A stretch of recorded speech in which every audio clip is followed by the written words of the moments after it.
12시에 많은 참여 바랍니다.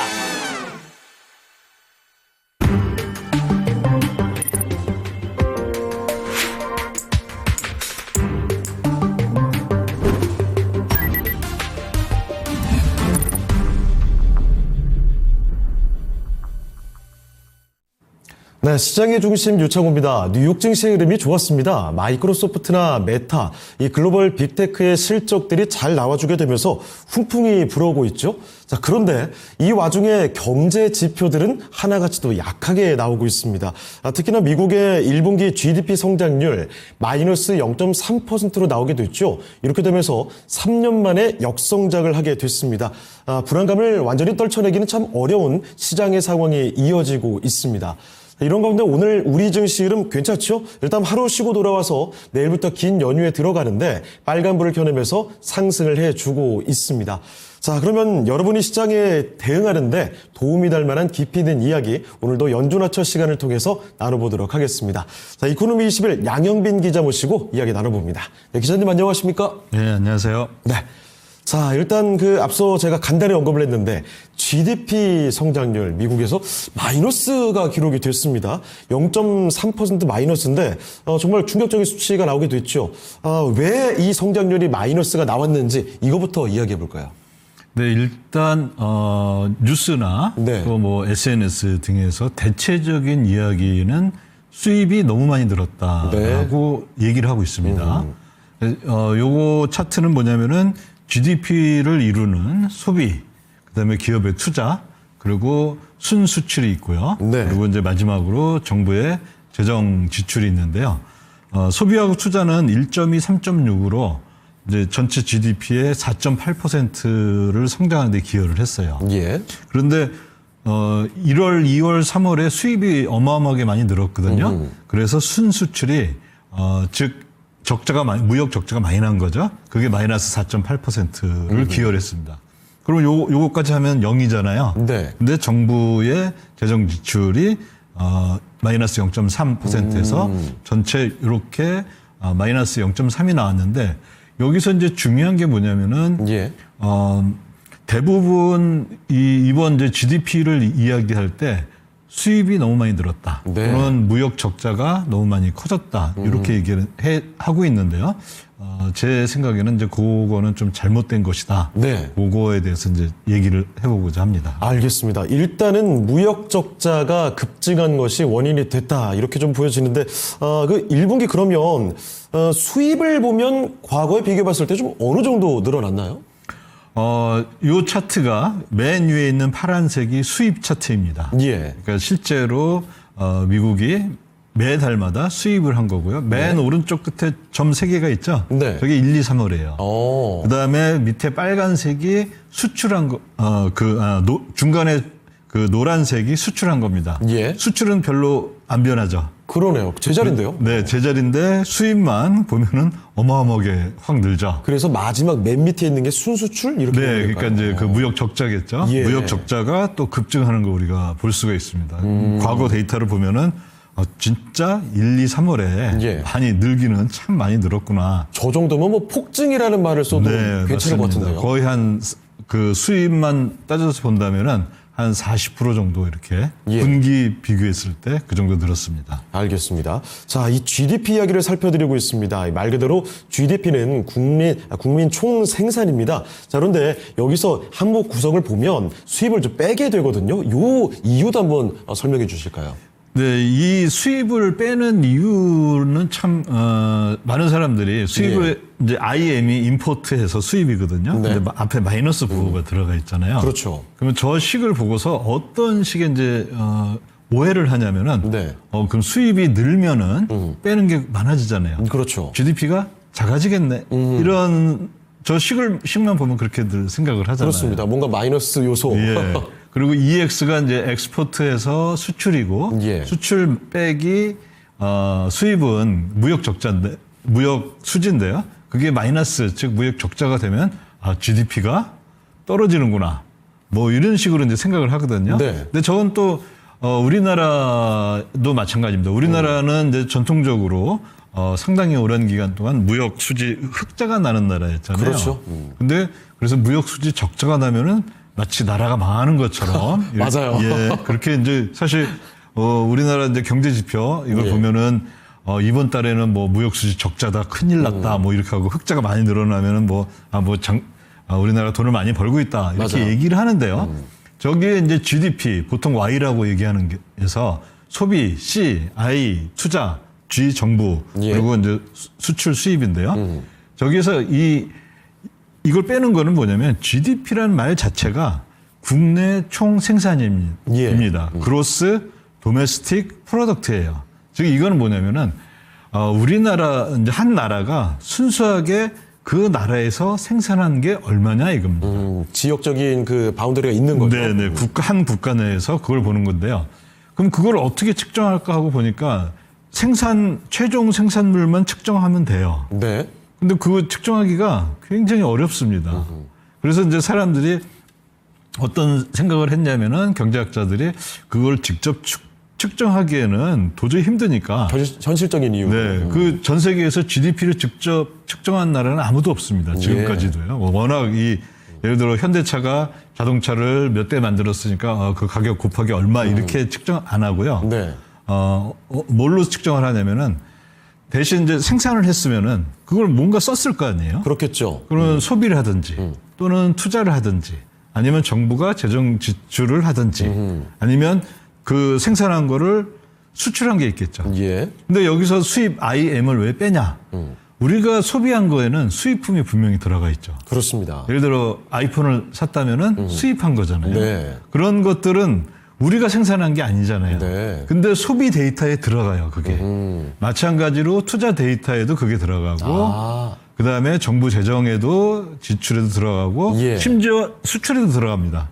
왜냐면은 우리가 수출할 때 순전히 우리가 만든 것만 갖고서 수출하는 게 아니라, 그렇죠. 뭐 어떤 부품을 수입해서 네. 다시 수출하잖아요. 그럼 거기에 그 수입했던 부품 부품이 들어가잖아요. 예. 그러면 우리나라가 순수하게 생산한 거, 그 프로덕트 그걸 구하려면은 네. 뭐를 빼주냐? 나중에 그래서 다 구한 다음에 C 플러스 I 플러스 G 플러스 EX 한 다음에 네. 그럼 수입을 한번 일괄적으로 빼주자. 그 중복 항목 같은 그렇죠. 거니까. 중복 계산이 되니까 그걸 빼주는 겁니다. 예. 수입을 한다고 GDP가 마이너스가 되는 게 아니라 네. 이 회계적으로 중복이 되니까 그리고 이 지출 방식으로 계산하는 게 제일 빠르고 네. 그나마 이제 데이터도 제일 풍부하니까 저게 제일 편리한 방법이니까 저걸로 이제 지출을 어디에다 했나 이걸 쭉 구한 다음에 그다음에 수입한 거 얼마야? 그거 일괄적으로 다 빼줘. 네. 그게 소비에도 들어갔을 수도 있고 소비에서 수입제 요것만 또 따로 구해서 이렇게 하면 너무 또 힘들거든요. 네. 그러니까 그렇게 하지 않고 다 구한 다음에 그다음에 수입 얼마 해서 그걸 일괄적으로 빼주는 겁니다. 그래서 이제 중복을 피하지 않게 하는 건데 이 방법에 또 굉장히 큰 단점이 있어요. 뭐죠? 시기에 따라서 예. 측정할 때 이게 오차가 생깁니다. 오차가. 예. 그래서 미국 GDP만 하더라도 우리도 마찬가지인데요. 어제 발표된 게 1분기 거잖아요. 네. 그러면은 그저께죠. 지난 1분기인데 1, 2, 3월 거거든요. 한 달이 있다가 발표가 돼요. 네. 그다음에 또 한 달 있다가 두 번째 게 발표됩니다. 첫 번째 걸 속보치, 네. 두 번째 걸 잠정치, 예. 세 번째 또 한 달 있다가 마지막으로 확정치가 발표가 됩니다. 근데 이걸로도 또 만족할 수가 없어서 네. 연준 같은 경우에는 이거를 또 거의 1년 후에 네. 다시 또 발표를 해요. 또 다시 한번 데이터를 다 정리를 해서요. 오차가 제법 있나 보죠? 대체적으로 큰 오차는 없는데요. 가끔가다 네. 이번 1, 2, 3월처럼 수입이라든지 뭔가 이렇게 어느 항목이 급변하면. 기존에 비해서 갑자기 변했을 때 예. 그때는 오차 수정이 많이 되고요. 아하. 대표적으로 2022년 2분기 데이터가 네. 처음에 속보치가 얼마가 나왔냐면은 마이너스 0.9%가 나왔어요. 지금 마이너스 0.3인데 그때 충격이 컸겠어요. 그때는 충격이 상당했죠. 그런데 한 달 있다가 0.6, 그 다음에 또 마지막 잠정치까지 마이너스 0.6으로 소폭 올랐습니다. 예. 근데 1년 있다가 플러스 0.3이 됐어요. 플러스로 바뀌었어요? 네. 그러면 이 폭이 그렇게까지도. 얼마냐면 1.2%나 폭이 생기는 거예요. 그건 굉장히 크게 느껴지는데요. 어마어마하게 이게 사실 큰 거죠. 그런데 예. 이미 지나간 일이고 그리고 이제 그래서 물론 이제 이 GDP가 처음 딱 발표되자마자 시장이 사실 초반에는 굉장히 하락했다가 네. 다시 쭉 올라왔었는데요. 그저께 그 미국 시장을 보면은요.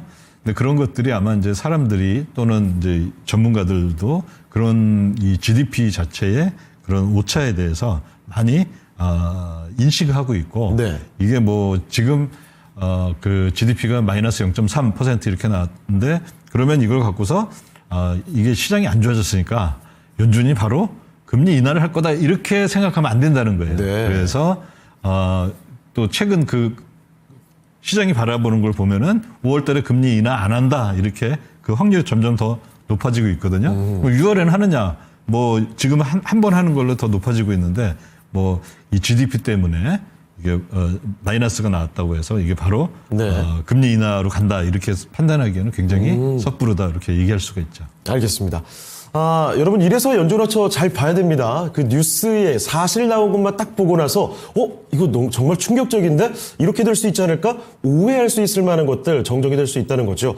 일단 그 GDP 역성장 그 뉴스가 화제가 되고 있는데 이와 관련해서 이게 또 오차가 수정되는 경우도 있다는 점. 그리고 수입이 늘면 뭐 GDP에 무조건 안 좋아 이런 생각을 가질 수도 있을 텐데 이런 오해도 조금의 수정이 필요할 것 같습니다. 자, 그리고 재무부의 참 중요한 이야기죠. 분기별 자금 조달 계획이 발표가 됐습니다. QRA라고 하는데 이번 발표에 대해서 여러 뭐 오해가 있다고요? 뭐 전체 조달 규모에서 뭐 특징이 있습니까?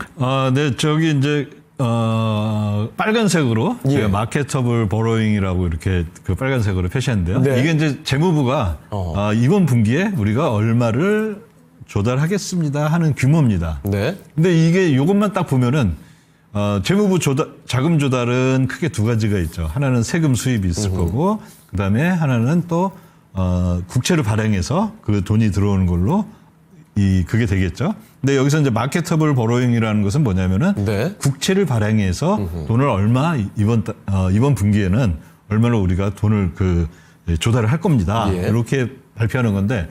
이 마케터블 버로잉이라는 이 표현만 딱 보면은 저거는 국채를 조달하는 것만 있겠네 이렇게 이 말이 주는 뉘앙스가 그건데요. 네. 여기에 사실 뭐가 또 들어가 있냐면은 QT하는 게 또 들어가 있어요. 그래요? 네. 이게 이제 좀 정확히 그 재무부의 QRA에 이제 관련된 그 네. 문서들을 보면은 이게 이제 QT까지 포함이 된 그겁니다. 그래서 이제 만약에 QT가 없으면은 여기 아무런 변화가 없는데요. QT를 만약에 이제 100을 했다. 네. 그럼 이게 여기 포함돼요. 근데 100을 했다가 20을 줄이겠어요 하면은 그게 80이 여기서 빠지는 겁니다. 네. 그래서 이제 그걸 이제 보면은요. 일단 QRA는 매 분기가 끝나고 한 달 후에 발표가 되는데요. 그럼 올해 2월 3일에 네. 재무부가 우리가 돈을 얼마 조달할게요 한 게 123입니다. 네. 이게 이제 그 10억 달러 단위예요. 그런데 4월 28일 지난주에 이번 주에 네. 이제 발표한 건 얼마였냐면은 514였어요. 예. 그러면 무려 얼마가 늘어나냐면은 저기 밑에 보라색에 391이 늘어난 거예요. 그러면 이거 갖고서 이제 또 뉴스나 아니면 SNS를 보면은 재무부가 국채를 어마어마하게 네. 발행할 것이다. 이렇게 이제 얘기가 나오는 거잖아요. 저 수치를 오로지 국채 발행으로만 본다면. 네. 그런데 이렇게 됐던 이유는 뭐냐면은 예. 자, 지금이 어떤 기간이냐면은 부채 한도 이 협상이 아직 협상 중이죠. 그렇죠. 타결이 안 됐어요. 네. 그러면 재무부는 더 이상 신규로 추가로 순 발행을 할 수가 없습니다. 그러면 대략 이제 그 어느 정도 선을 맞춰서 이제 가게 되는데요. 지난달에 그래서 어떤 일이 있었냐면은 재무부가 신규로 더 이상 추가로 국채를 순 발행을 못 하니까 예. 그 돈을 쓰긴 써야 되는데. 자금 조달해야 되는데. 네. 그러면 어디서 쓰냐면은 연준에 있는 TGA 계좌에서 돈을 빼는 거예요. 네. 거기서 이제 거기 돈이 있으니까. 있던 계정에서 돈 빼서. 있던 계정에서 돈을 뺐는데 그걸 무려 얼마나 뺐었냐면요. 최근에 재무부는 분기 말 기준으로 해서 TGA 계좌를 850으로 맞추려고 해요. 예. 지금도 이번 분기도 그렇고 다음 분기도 그렇고요. 그런데 지난번 3월 31일 그 마지막 잔고를 보니까 406이었어요. 확 빠졌습니다. 네, 그 이제 국채를 발행해서 돈을 못 쓰니까 아, 저기서 다 빼서 거기서 예. 뺐었으니까 네. 그러면 444가 생겼죠. 네. 그게 이제 거기서 TJ 계좌에서 그걸 썼으니까 예. 그럼 국채 발행은 또 얼마를 해야 되냐면은 이게 3월 30일이 406이니까 네. 이번 이제 6월 말까지 850을 또 여기는 지금 맞춰야 되죠. 거든요. 이거 네. 못 맞추면 또 다음 분기 하면 되니까 어쨌든 그걸 생각해야 되니까 444를 더 해야 되는 거예요. 그러면은 123에 444를 더하면은 567이 되겠죠. 네. 근데 실제 발행한 거는 우리 자금 조달할 거는 514죠. 좀 덜했네요. 좀 덜했죠. 예. 그래서 또 이거에 대한 또 여러 가지 오해 중에 하나가 이게 또 그러면 다 그 도지가 네. 열심히 해가지고 이걸 줄였다 이렇게 얘기하는데 그건 오해고. 예, 그거는 오해고 예. 뭐냐면은 4월부터 매달 그 QT를 하는 게 네. 그 국채에 한해서 5로 줄었어요. 네. 25에서 5로 줄었어요. 그럼 매달 원래는 얼마 하는 걸 생각했었냐면 75를 하는 걸 생각했었거든요. 예. 근데 얼마로 줄었냐면 15로 확 줄었어요. 저기 맨 오른쪽 끝에 저기 항목이죠. 네. 예. 그래서 4월에는 저만큼 60만큼 덜 하게 되는 거예요. 그러니까 그러면은 이게 이제 그 훨씬 준 게 아니라 네. 이 줄어드는 거에 사실 대부분은 어디에서 나온 거냐면 QT에서 나온 거다. 저 차이에서. 네. 그래서 이런 것들을 좀 잘 보셔야지 네. 제가 봤을 때 좀 정확하게 볼 수가 있지 않나 이렇게 봅니다. 그렇습니다. 그럼 이어서 바로 또 장기 국채의 상세 조달 계획이 어떤지도 좀 볼까요? 네, 장기 국채 조달 계획은 저기 맨 오른쪽에 있는 게 이제 분기별이거든요. 네. 그래서 1103, 1188, 1106, 1060 이렇게 돼 있는데요. 사실 거의 안 변합니다, 이거는. 그리고 과거에서도 봤을 때 보면은 장기 국채는 그래서 뭐 이번 그 QRA는 지극히 평이한 QRA였다. 뭐 이렇게 볼 수가 있습니다. 그렇습니다. 자, 그리고 앞서 좀 간단히 좀 말씀을 드렸지만 부채 한도 협상 이야기 참 오래도 얘기합니다. 이거 아직도 타결이 안 됐는데 협상이 타결되기 전까지 이 재무부의 조금 전에 이야기했던 QRA의 계획과 실제 진행되는 것 간에 좀 어떻게 될 거라고 전망하시나요? 네, 일단 단기 국채는 QRA에서 우리가 이번 달에 단기 국채는 어느 정도 발행하겠습니다가 다 나오거든요. 그렇죠. 계획이 다 나오는데 실제 이 부채 한도 협상이 진행돼서 이 부채 한도를 꽉 찬 상태에서 진행이 되면은 단기 국채는 발행 계획하고 실제 발행하고 차이가 굉장히 많이 납니다. 그 대표적인 게 저기 이제 우리 차트에서 그 왼쪽에. 그림이 그게 이제 2023년 부채 한도 시기거든요. 예. 그럼 파란색은 단기 국채 계획이에요. 네. QRA에서 밝힌 계획인데 주황색은 실제 발행한 겁니다. 현저한 차이가 나는데요. 차이가 나죠. 네. 자, 지금 녹색은 보시면 지금 상태입니다. 네. 1분기, 2분기인데 1분기는 이미 지났죠. 그렇죠. 이제 나왔는데 파란색이 원래 그 발행 계획이었어요. 지금 1분기에는 단기 국채가 오히려 마이너스 30으로 마이너스가 됐습니다. 그러네요. 줄은 정도가 아니라 그냥 마이너스로 네, 아예. 한 400 정도 차이니까 4천억 달러 정도 차이가 나는 거예요. 예. 어마어마하게 차이가 나죠. 그러면 이제 2분기에도 만약에 이게 그 타결이 부채 한도 협상 타결이 늦게 된다면은 또 마이너스가 될 수 있을 가능성이 많죠. 요거는 왜 제가 말씀드리냐면은 예. 단기 국채는 미국의 이 단기 자금 시장에서 굉장히 중요한 역할을 합니다. 네. 특히 레포 시장에서 대표적인 그 돈을 빌릴 때 담보로 맡기는데 그 돈을 빌려주는 사람이 제일 좋아하는 게 뭐냐면 단기 국채예요. 네. 왜냐하면 장기 국채로 그걸 이제 담보로 받았는데 상대방이 돈을 다시 환불을 못할 수가 있거든요. 네. 그러면 이 자기는 이제 장기 국채 갖고 해야 되는데 장기 국채는 이자 위험에 무조건 노출이 많잖아요. 그래서 단기 국채가 제일 제일 선호하는. 제일 선호하는 건데 그래서 요게 단기 이제 시장에는 미칠 영향은 조금 있을 것이다. 이렇게 볼 수가 있습니다. 네. 자, 그럼 장기 국채 계획과 실제 추이도 한번 살펴보도록 하죠. 네, 아까는 차이가 많이 났죠. 예.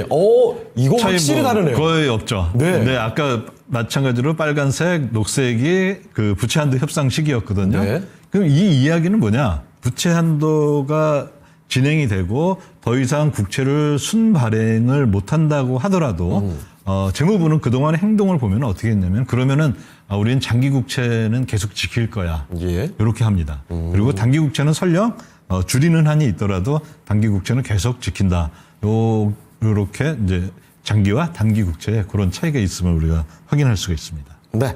자, 이렇게 실제 계획과 실제가 좀 차이가 났던 이야기를 살펴드렸습니다. 장기에 비해서 단기 국채가 현저히 좀 영향이 있었던 걸 확인해 볼 수 있었고요. 자, 그럼 이번에는 회계연도 2025년 국채 순발행 추이도 한번 살펴보도록 할까요? 네, 이게 이제 10월부터 4월 말일까지 이렇게 된 거거든요. 그러면 이제 여기 보시면 우리가 이제 확인할 수가 있는데요.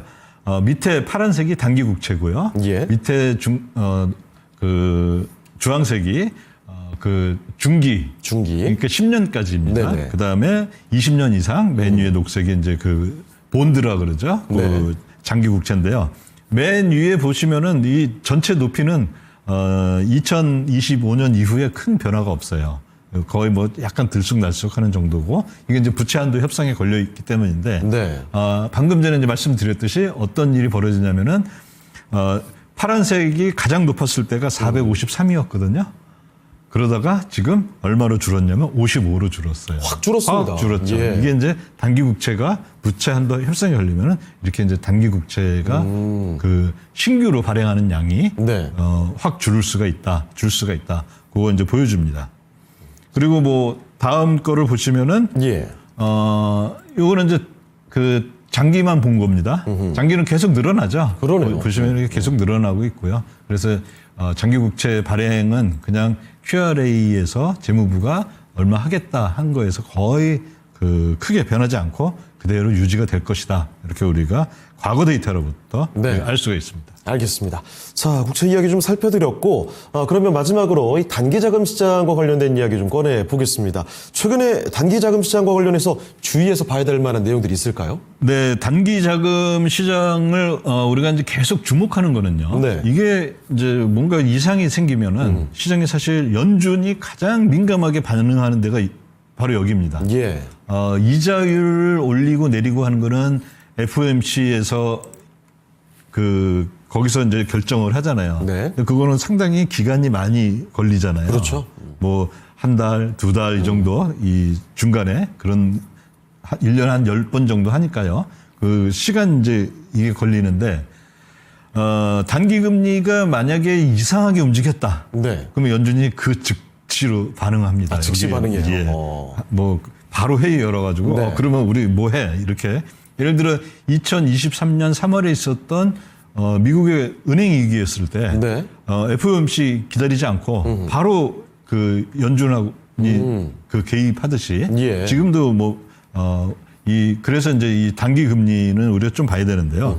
단기 금리 중에서 제일 중요한 건 뭐냐면은 저기 이제 파란색으로 이렇게 그려진 소포 금리입니다. 네. 소포 금리는 실제 시장에서 뭐 민간들끼리 돈을 주고 빌리고 했을 때 담보를 맡기고서 국채를 담보로 해서 서로 빌려주고 하는 거거든요. 4월 30일에 보면은 0.16이라 그랬는데요. 그거는 맨 밑에 있는 기준금리 하단하고 차이입니다. 그렇게 보면 우리가 쭉 전체 기간을 이제 좀 통일적으로 볼 수가 있기 때문에 기준금리 하단을 빼준 값인데요. 비교적 많이 올라왔습니다. 네. 그러면 이런 걸 보고서 시장이 굉장히 이 자금이 경색이 온 거 아니냐. 그 말이 맞는데요. 네. 그런데 이건 원리의 행세다. 그러니까 매달 네. 벌어지고 또 매 분기마다 벌어지는 그런 행사다. 늘상 있었던 패턴이다. 예. 그래서 이럴 때 네. 즉 분기 말이나 월 말에 이렇게 이 단기 금리가 이 급등하고 이런 거는 이건 뭐 놀랄 만한 일은 아닌 거죠. 크게 놀랄 만한 일은 아니다라는 거고요. 예. 이거가 구체적으로 어떻게 나타나고 있냐면요.